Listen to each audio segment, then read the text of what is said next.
તો આ તરફ દ્વારકા જિલ્લામાં સતત 8મા દિવસે પણ ડિમોલેશન કરવામાં આવી રહ્યું છે। ગેરકાયદેસર ધાર્મિક સ્થળો પર દાદાનું બુલડોઝર ફરી વળ્યું।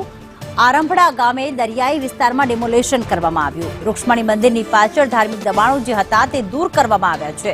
સનસેટ પોઈન્ટ વિસ્તારમાં દબાણો પરતવાઈ કરોડો રૂપિયાની સરકારી જમીન ખુલ્લી કરવામાં આવી છે।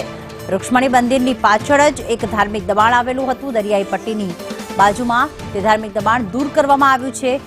બેટ દ્વારકા પછી દ્વારકા ખાતે દાદાના બુલડોઝર ફરી વળ્યા હતા। સનસેટ પોઈન્ટ વિસ્તારોમાં જે દબાણો હતા તે दूर કરવામાં આવ્યા। वहाँ पर ये एनक्रोचमेंट काफ़ी सालों से थी।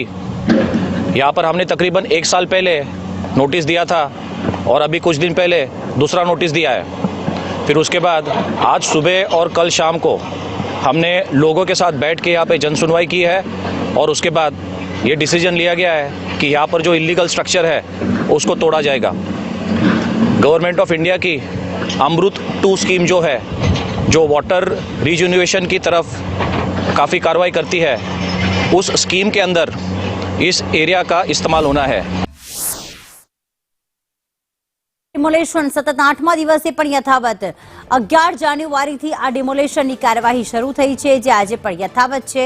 પ્રથમ દિવસ, બીજા દિવસ, ત્રીજા દિવસ, ચોથા દિવસના આ દ્રશ્યો સાથે 15, 16, 17 અને 18 તારીખે કેટલાક ધાર્મિક દબાણો, રહેણાંક મકાનો દૂર કરવામાં આવ્યા છે અને કેન્દ્ર સરકાર તરફથી જે અલગ અલગ જે વોટર ટ્રીટમેન્ટ પ્લાન્ટ સ્થાપનાના ભાગરૂપે આ દબાણો દૂર કરવામાં આવી રહ્યા છે। હાલમાં પણ 8મો દિવસ યથાવત છે। હજી કેટલાય દિવસ દ્વારકામાં મેગા ડિમોલેશન યથાવત રહી શકે છે।